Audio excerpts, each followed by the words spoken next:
Hey guys, welcome back. Today I'm going to talk with you about what to do when self-help and therapy fail you or you've tried to overcome a psychological issue.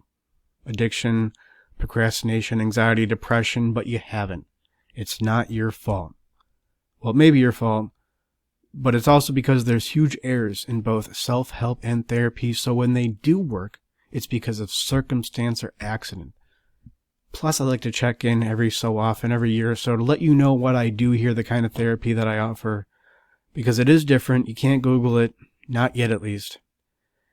So if you're the kind of person who realizes that all self-help is pretty much the same, it's just different people using different words, different marketing, or if you've been in therapy, traditional therapy a long time, and you have tons of awareness, but no real growth to show for it, then I may be able to help. First, I'm going to talk about what is psychological health, what it is not. First principles, those matter.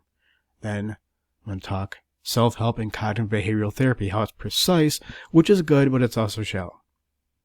Then I'm going to talk about traditional therapy, how it's fundamental. Ooh, that's good, but it's vague. Then I'm going to discuss the 3 principles of therapy, how to get therapy that is both precise and fundamental. In fact, I would argue it's precise to the extent it's fundamental, and vice versa. And then I'm going to discuss my new offer. It's pretty much the same as the old offer. I'm going to do more sessions now, but we'll get into it.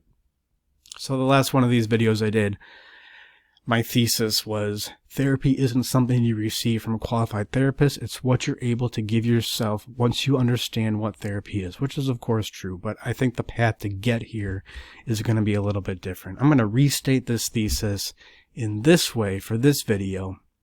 There is a science of therapy. Now, it's not an exact science by any means. Of course, this isn't algebra. It's nothing a cognitive behavioral therapy packet is going to solve, but it is a science. Rather than numbers, I think we have concepts and principles. And I'm not saying other therapies don't work. Other therapies do work, but they will only work to the extent they touch on what the science of therapy is, what these principles are, and they won't work to the extent that they don't. So first, let's discuss what is psychological health. Well, let's start by discussing what it's not. It is not psychological incontinence, as Jung says, or when you're not housebroken psychologically. All right, you wake up to study YoChem, and you find yourself lost on YouTube. You start some workout, some diet regimen, and it works for 3.5 weeks, but you can't stay consistent with it. You look better and you feel better, but you just don't stick to it. Or I like to talk about you're at a dinner party, and you upchuck something out of your mouth that is sardonic, sarcastic, a little bit mean, and you don't even realize it till you're driving home with your wife, and you're thinking, why did I even say that? I feel like I owe that guy an apology. Or conversely, you're at a dinner party, and somebody says something stupid about something you know a lot about, and you just nod along like an idiot. And again, you don't really realize it till afterwards. It's like you're driving home with your wife, and you think, oh, why didn't I feel like I could say something? I said, the excuse I told myself was, oh, it's his house. I don't want to. So what, I can't say anything disagreeable if I'm in somebody else's house? Another way of saying what psychological health is in terms of morality. Morality is adherence to reality. You have a morality. Maybe it's unstated, but you act based on what you think matters, what you think is important. And psychological health helps you to adhere to that morality and ensure that that morality serves you. There's this great quotation said by me apparently, because I looked it up and I don't see any reference to it. And that quotation is, morality without psychology is brutality. If you have a morality, you do, without a psychology to help you adhere to it and help it to serve you, then you will end up being brutal on yourself. You will end up being in conflict with yourself. Or in other words, psychological health is you make decisions that you want to make, and you don't make decisions that you don't want to make. Not that you're always going to make decisions that you want to make, but when you don't make decisions that you want to make, you have recourse for that. You say, oh, I know why I did this, and I know how to work on it. Psychological health in different contexts looks different. When it's time to study, you have maybe what we would call discipline in a relationship. You can give and receive love. When you want to do something new, you have confidence. You may mess up, but you have confidence. When you experience a pain or struggle, which is natural and inevitable as you work on your psychological issues, can't do anything about the pain or struggle. Sometimes stuff just sucks, but you can have clarity. Passion, happiness, all that stuff. I also like to put it in terms of improvement intervals, at least a 3-month improvement interval, meaning you can look back 3 months and go and say, you know what? I am in a better place objectively. You know, I'm eating better, I'm sleeping better, I have a better, clearly more open relationship with my brother, for example. So there's lots of ways you can work on psychological health. To improve your psychological health, I put it in these terms: vague and precise there on the y-axis, shallow and fundamental on the x-axis. Now there's shallow and vague help for your psychological issues. This is any rando advice. You know, somebody on Twitter, if there's a mindset bro on Twitter who's using the word should, saying you should do that, you shouldn't do that, that's probably shallow and vague advice. Any brother-in-law has tons of rando shallow and vague advice for you. First I'm going to talk about, yes, we're not even going to discuss that, of course. First I'm going to talk about self-help and cognitive behavioral therapy, how it's, you know, shallow, but precise, at least. Then traditional therapy, how it's vague, but at least fundamental. Then the 3 principles of therapy, how it's fundamental and also precise. The 3 principles of therapy are honesty, loop, and ritual. I will go into those towards the end of this. First, let's talk what precise and shallow. So this is self-help and cognitive behavioral therapy. Now, the problem with self-help is that it's symptom management. It looks at your emotions, thoughts, behaviors and beliefs, but especially your behaviors and beliefs, and tries to change those directly, which is of course a contradiction. You know, the implication is that the fact that you're seeking help means you've tried to change these things, but you can't, which indicates there's some unconscious issue coming up and causing these symptoms that you don't like. Maybe it's procrastination. The other problem is there's a content motivation dichotomy, meaning that it tries to motivate you outside the content of your psychology. You know, you can read a self-help book or go to a self-help seminar, and there's some inspiring story, and that may help for a while, but it always wears off. Why? Because true motivation can only come from the content of your psychology. Motivation ultimately comes from clarity that you have about what your issue is. Anything besides that, it's just going to wear off and not help you fundamentally. And self-help does have a lot of helpful techniques, and those can be useful. You know, techniques can be useful, but techniques without awareness aren't going to help you. You know, it's like the guy who goes in and asks for a raise, you know, which is good, I guess. Like, okay, you're facing your fear. That's good. But if you do it without a reason, if you don't go in with any stats and numbers and say, hey, here's what I'm doing for the company, you know, you're not going to get the raise, and you're just going to get frustrated. You're going to get frustrated with the process, and you think facing your fear is the issue. It's not facing your fear. It's you're doing it without the proper awareness. The main problem with self-help is it gives you what I call the self-help treadmill. So self-help throws all these techniques, you know, without awareness at you. It's like a behavior technique and affirmation. So you're doing your affirmations, you're doing your visualization, you have your vision board. You're arguing with your emotions. You know, if a negative emotion or negative thought comes up, you're just ignoring it. You're saying, oh, that doesn't real. That's not a reflection of reality, of external reality, so it's not real. So you're doing all these things. Then you learn about making a gratitude list. And you think, oh, if I'm doing all these things and I make a gratitude list, I'll feel even better. Ooh, and if I go on this retreat, I'll feel even better. You know, it's so silly. It's right there in the name, retreat. That's, you're retreating. It's avoidance. And it gives the impression that you need to do more, which creates a lot of stress. And just somehow self-improvement's just going to flow from there, where the truth is, how this really works is you do work on the 3 principles, and anything that you would want flows naturally from there. Not right away. It may take some time. Fortunately, there's a lag. But these things come. The point isn't to do a bunch of things. It's to do a few things and to do them well. Then there's cognitive behavioral therapy. Anything I say about self-help, I'll say about cognitive behavioral therapy. I just call it glorified self-help. It's the same worldview. It's the mind-body dichotomy. which ultimately means that you can disregard your unconscious, you can disregard your emotions. So, for example, jealousy comes up, right? The example of jealousy coming up. Oh, I saw my ex-girlfriend out with this other guy. And you argue with it. You say, well, it doesn't even make sense that you're jealous. You're the one who broke up with her. Yeah, but I still feel jealous. Well, it doesn't make sense. It is a disregarding of your emotions. Or also, another great example of this is you make a new future and the past won't matter.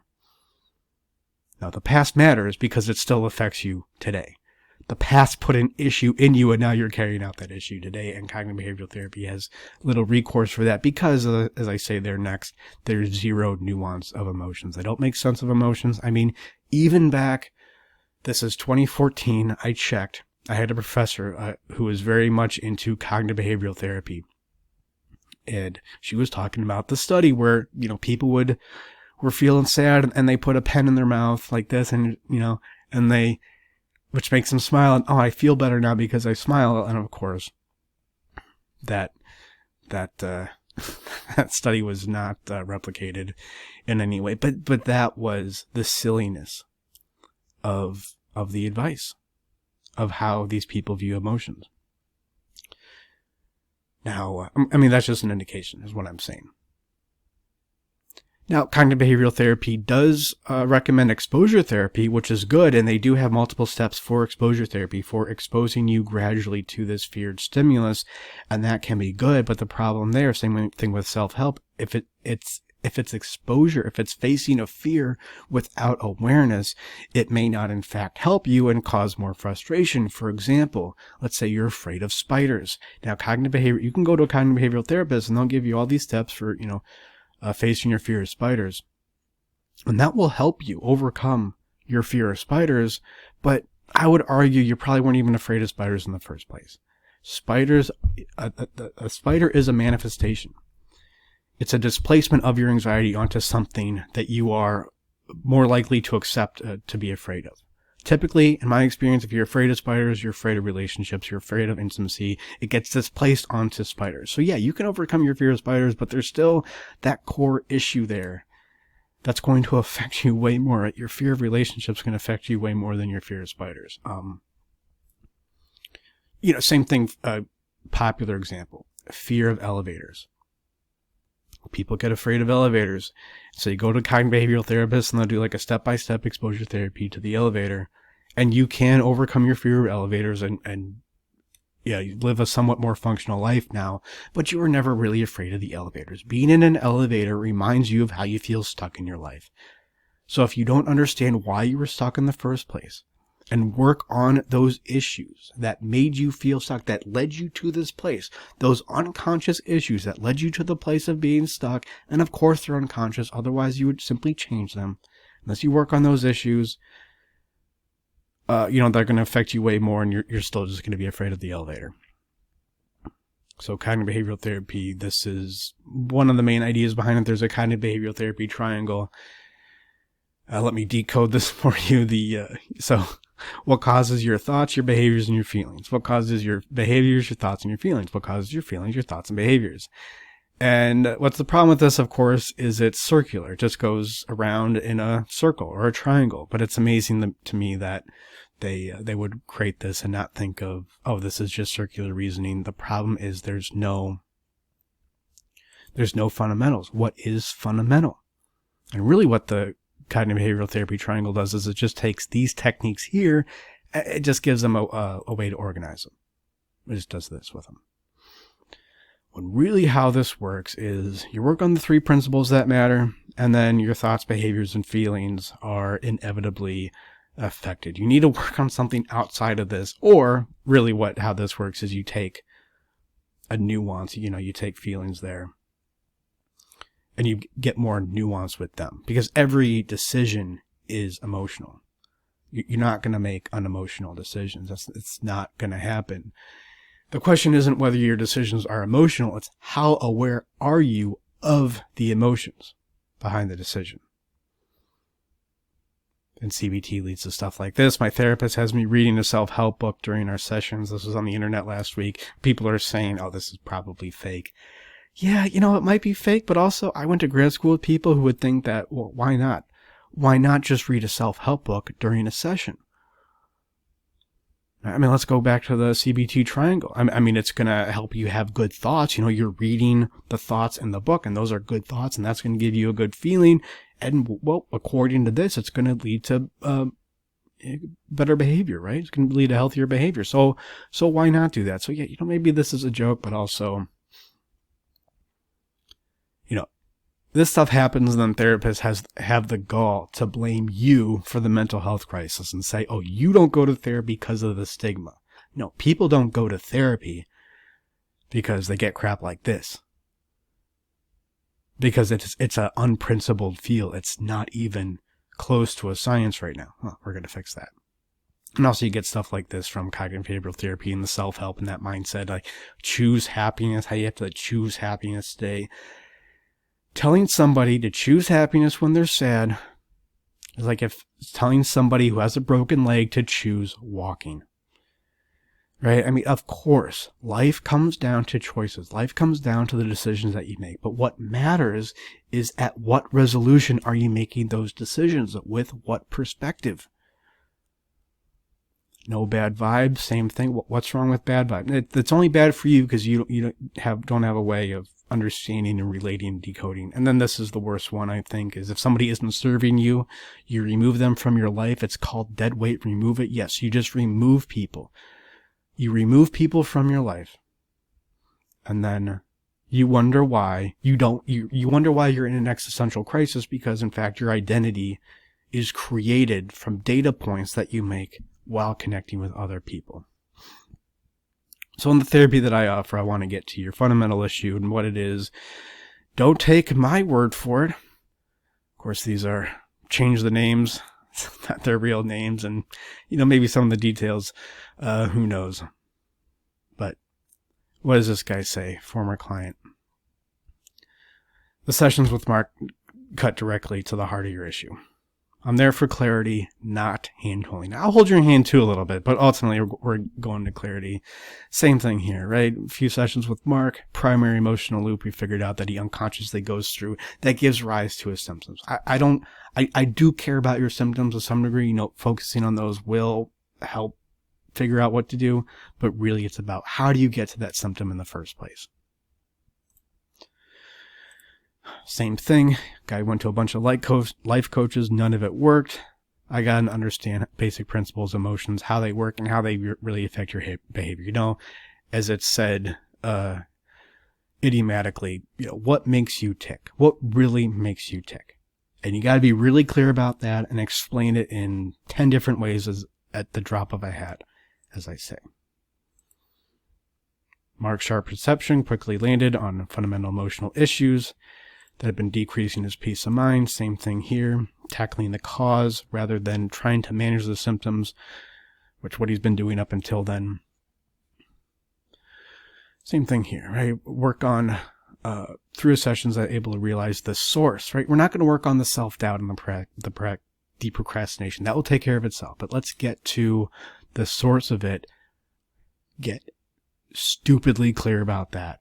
And then that gives you all the information you need. That's the thing. I make the joke about people who think that they have a lot of awareness but no growth to show for it. You actually don't have awareness. That's not awareness. I don't know what that is. It's information, but it's not awareness. Awareness leads to growth 100% of the time. If it doesn't lead to growth, it's not awareness. Same thing here. Fundamental issue. You get the point, right? I mean, there's a bunch here. Help clarify his fundamental issue. So, man, exactly what it is. Finally able to understand after 16 years of just doing a bunch of self-help crap. He's finally able to understand. And then we have this one. Yeah, problems came from alienated view of himself. Right. So next let's talk about what is fundamental yet vague. Or vag. It's in there. Oh man, that's awesome. Fundamental yet vag. Anyway, traditional therapy. It's fundamental. The problem, in that it tackles the problem, right? How you relate with your unconscious. And of course, it's how you relate with your unconscious, and you can't stop it consciously. Because if you could, then you wouldn't need therapy in the first place. I think a lot of therapists don't even get to the extent that people wrestle and struggle over their issues and try to change them. Going to therapy is a huge defeat. It feels like a huge defeat for 9 out of 10 people. So people go to therapy, and they just give them affirmations or something. But at least what I'm saying is, at least traditional therapy understands that your problems stem from how you relate with your unconscious issues and how these unconscious issues present in your relationships, even the therapeutic relationship. Yeah, that's good. That's really what we need to get a hold of. However, it is vague because the process is inexplicable. The process of relating and making your unconscious conscious is mostly inexplicable and different for different people, as these kind of traditional therapists would say. Yeah, and the reason why is because everybody's different. That's the refrain you will hear. And of course, everybody's different. But that's the challenge of intelligence, right? To notice patterns. To see unity in the apparent chaos, what seems like chaos. Where is the unity? And my example here, imagine if chemistry was still at this place. The place of thinking that every chemical reaction is different, which is true. Every chemical reaction is different.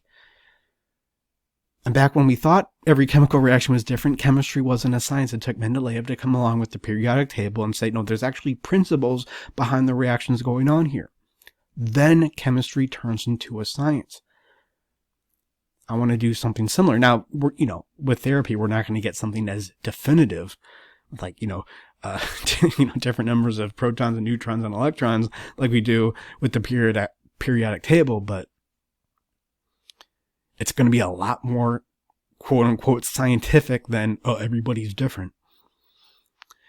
And here's a traditional therapist who I have a lot of respect for, who is of course very intelligent, but this is what he says. I mean, he's been in his profession, Dr. Shedler, he's been in his profession for decades now. And he says things like, experience does not represent anything other than itself. Therapy is not a standard or repeatable procedure, like, say, getting stitches or prescription for an antibiotic. Do you see the conflation that he makes here? He equates principles/standards with concretes. That's the issue. He thinks if it's a standard, then it must necessarily be concrete. And I appreciate that he must think that based on his epistemological worldview, what I can, infer that it is. And then the sad truth is it's just a crapshoot out there, meaning that, each new client you get in the clinic, it's just a crapshoot and your experience means nothing. I know he doesn't believe this, right? He harps about quality experience all the time. And I agree, but based on his epistemology, he can't know any different. And the real harm of vagueness is it places the emphasis on the acumen of the therapist. If creating a better relationship with your unconscious, which is ultimately the root of all your issues, right? You don't have business problems, you don't have relationship problems, you don't have girlfriend problems, you have psychological problems that manifest in these different things. That's totally true. And if that process of relating with your unconscious, your psychology is inexplicable, then it's like these certain therapists have this magic vision, have this clairvoyance into this spirit world, and you need to go to them and must rely on their acumen, which they cannot explicate. It creates abuse. It throws off the power dynamic and it creates abuse. Now, of course, no traditional kind of therapist, psychoanalytic, would say that they want to create abuse, but that's what happens. That's what invariably happens when you set up this kind of power dynamic. Same thing with cognitive behavioral therapists. They would deny what they do leads to repression. It never says in the cognitive behavioral therapy textbook that repression is good. But when you put emotions in terms of thoughts and behaviors and then argue with emotions, and if jealousy comes up, you think, well, this doesn't make sense. Then repression is the byproduct. You can say you're in favor of air conditioning, but if you don't know how to fix an air conditioner, if you can't deconstruct it and look at its fundamental working parts, then you will not have air conditioning eventually. So I want to give you not only a way to get directly to what your fundamental issue is and get really clear about that, but I want to do it in a way in a process that is explicable, that makes sense, some process outside of me. Don't take my word for it, right? This is what this guy talks about, right? Through his process, Mark helped me identify, still fundamental issues that led to, that he needed to improve his relationships, right? Same thing here. What does this guy say? Yet this program, right? So this is somebody who I worked with 10 plus sessions, and he still refers to it as a program. Not Mark the therapist, but his program. I take that as a compliment because it's just me taking you through this process that we can codify. No, it's not going to be as concrete as stitches or giving somebody an antibiotic. But again, it's just more concrete than everybody's different. And then through this program, we showed how, truly understand psychology and how it influences. Again, through Mark's process, it's like I'm telling these guys what to say. I swear I'm not, but through Mark's process and the sessions, we're able to realize the source of causing. Okay, I already used that quotation, but it's a great quotation. So, testimonial. And then Mark's framework, just saying it in a little bit different way, did all these great things through Mark's framework. Not Mark's therapy, or not Mark and, oh, he's such a great therapist. I am a great therapist, but my framework, the process that I use is even better. This one talks about direction, like the direction of the sessions. It felt intuitive and safe. I'm still able to lay down the fundamental issue, cleared up everything for her. Here Mark guided me through this structure of my mind, the tricks, see what is, the tricks that his mind has been playing on him, able to find the deeper causes of behavior and discover a way out of it. Framework provided by the unconscious map. That's the therapy that I do. In a few sessions, I gain a more holistic view of his behavior patterns and internal motivations. I don't like the word holistic, but if you want to use it, go ahead. Again, Mark's program helped him with fundamental triggers. Keep going here. Mark's therapy program does exactly what it says it does. It's just like he's, the way that he's talking about this, it's like something outside of me is giving the therapy because something is. And through this program, through this process, we're able to land on fundamental issue. Okay, so now let's get to the 3 principles of therapy, or how to get therapy that is both precise and fundamental. So first, backgrounds. In grad school in 2013, I developed this theory of emotions. As I started to work with clients, I noticed that talking through how I believed emotions operate, talking through emotions in this certain way, it led to, an unconscious pattern emerged. And it didn't take that long. Then I wrote a dissertation on this, which later became my book. The dissertation was never accepted because, I was getting kicked out of grad school at the time. So never fully dissertated. But hey, I'm proud of myself for turning it in. And then since 2018, I've just been putting these principles into practice in my own therapy. And that's what we have here. So if you want to read that dissertation, it's joinanimus.com/book. It explains emotions, what they are, fundamentally what psychology is. It's a unification of psychology. And what I'm doing now is a unification of therapy.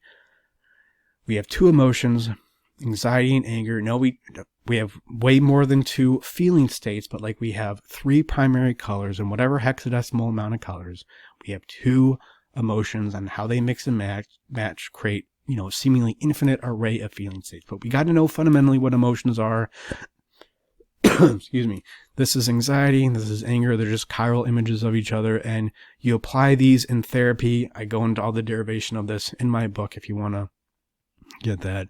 It leads to the 3 principles of therapy, which are honesty, the loop, and the ritual. Let's go into what these are first. Honesty. There's a million ways to talk about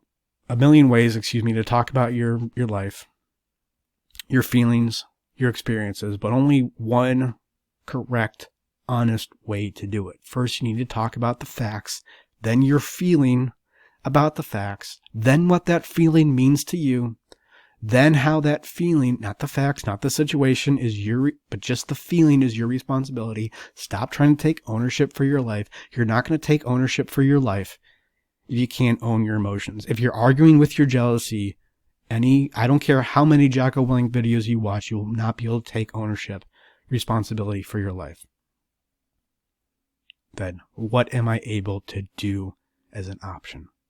And this just comes right from these emotional diagrams. Okay, there's anger. This is exactly how you talk through emotions. There's the experience out here. It causes a feeling state. You bring up unconscious content by asking why. Why do I feel this way? What does it mean? Any emotions that you dump on other people, you take that back by taking responsibility for the emotion. That this puts you in a different, a healthier feeling state, an objectively healthier feeling state from which you'll be able to make a healthier decision, right? Because that's all a decision is. It's just a manifestation of a feeling state. So what does this look like? Well, dishonesty looks like I resent my dad because he hurt me. Honesty looks like, yes, my father did hurt me, and now I use this as an excuse to distance myself from him, which causes my resentment.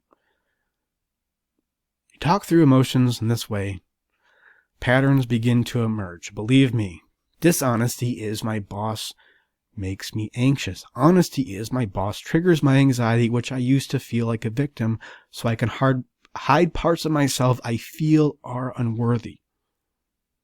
It's a little bit different, right? One more example. Dishonesty is my girlfriend went with her friends to the concert and she didn't even invite me. This mindset coach on Twitter says that's a red flag, so I'm going to break up with her. Honesty looks like what my girlfriend does in her own time makes me feel unworthy because I use her for validation. So you talk through stuff like that in that way.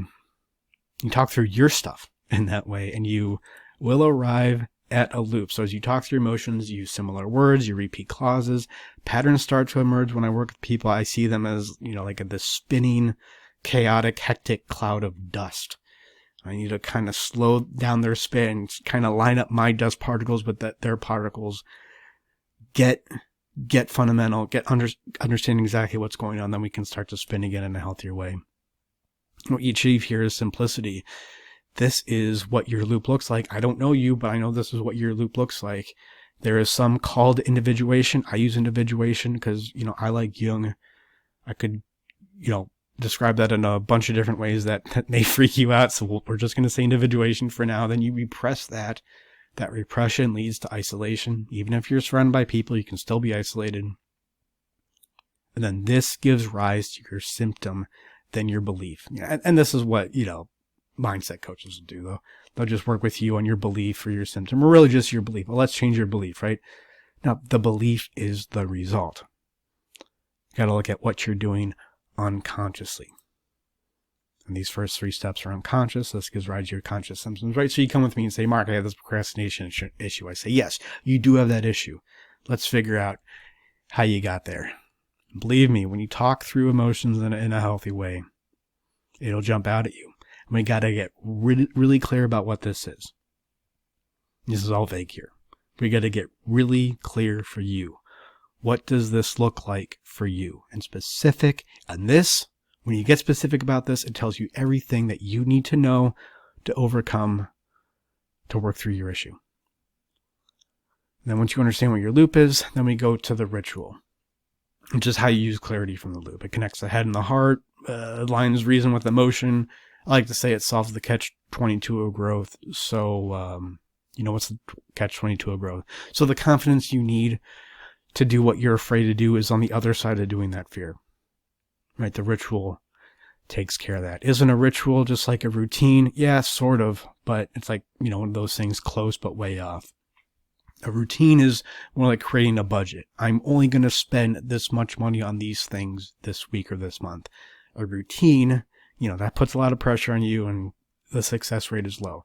A routine is you track money. You just track how much you're making and how much you're spending. You don't try to change anything, just without judgment. Say, where's my money going? Where's my money coming in from? Where's it going? You do that for a few weeks, you won't even have to create a budget. A budget will flow naturally from the awareness. That's the idea. Same thing with schedule and time. People try to come up with these schedules. Oh, Jocko Willink does this morning routine. I got to do this morning routine. Yeah, that might be a good morning routine for him, but maybe that's not good for where you are right now. And that's putting a lot of pressure on yourself. And really what you're doing is you're tormenting yourself unconsciously. Hear me now, believe me later. That's probably what's going on. A lot healthier, and it's going to help you a lot more if you simply track your time. Just look at what you do, where you spend your time, where your time goes. Again, without judgment, as little judgment as possible. And that gives you all the awareness you need to create a schedule. In fact, I would say if you track your time well enough, a schedule will emerge. A routine manages symptoms. A ritual breaks up the resistance that leads to the symptoms in the first place. Routine is repression, it is inevitably repression, which, may be helpful short term, but the ritual creates awareness for, a routine can create repression for short term gain, which may be useful. Like if you have like a competition coming up for something, you need to block parts of your life out. I get it. But long term, you need a ritual to create awareness and lead to a healthier routine in the first place. I could think of it this way. A routine is a bureaucratic, top-down, rigid structure that doesn't adapt to change well. And a ritual is more of an organic structure where there's still a leader, but there's a lot more delegation, a lot more communication between different parts of the organization. Any company that's run well is run like this on the right. It has more of an organic structure, and the left is the Department of Education, basically. So the keys to a ritual is you do what you're able to do. You do a few things, you do them well. This relieves the constriction from the symptoms, so you are able to change. Said in another way, willpower increases as awareness of your unconscious increases. That happens every time. It's not a matter of if, it's just a matter of when and how much. Now, you can't change 100%, of course, but I guarantee you can change more than you really ever thought possible. That is for sure. Okay, so what's the offer? Well, it's similar to before. There's a course, therapy, and group therapy. This is all one thing. You cannot get these separately. You can get the course separately, but now I'm at the place where I say, you can get the course if you want. It shows my process. It goes into exact detail what I do and how I give this therapy, and it can be helpful and it's useful information. It'll probably help you to some degree, but look, therapy is a science. There's principles there, but you still got to apply those principles. And right now, at least, I'm the best guy for it. Anybody I train. So what the course entails is the first part is the fundamentals. Then part 2 is how to implement those fundamentals, what that means in therapy. And then 3 is the actual therapy. It goes over what to talk about and exactly how to talk about it. And then the 4th part is how to continue that awareness. You arrive at your loop, and how do you become ever more aware of your loop? Then to the therapy, it's 12 one-hour sessions now. I'm doing more sessions. I experimented with fewer, and it was fine, but, guys were coming to group, and they weren't really where I wanted them, so, yeah, I'm doing more sessions. Like I said, right, this is a science, but it needs to be applied, and I'm the guy to do it. That's what we do in therapy, right? Exactly what I just talked about. You learn how to talk, you learn how to identify your issue, and you learn how to develop more awareness of that issue, more emotional awareness once you understand intellectually what it is and can describe it again 10 different ways at the drop of a hat. Then after that, I will put you in my group therapy. My groups are segregated, one for men, one for women. This is just where you practice. Practice everything that you've learned to continue to the awareness. Look at your ritual, where you're falling short, why you're falling short, the resistance coming up, identify your loop as it comes up throughout your life, and you will find yourself growing. 3-month improvement interval. Hopefully 1-month improvement interval, but maybe 3-month. The fundamental shift. There is a science of therapy. You got to learn how to talk. This lets you identify your issue. And then once you identify your issue, you become ever more aware of your issue. Please reach out. Let me know what's going on with you. I want to hear from you. Joinanimus.com/schedule. Thank you guys, and I hope to hear from you soon.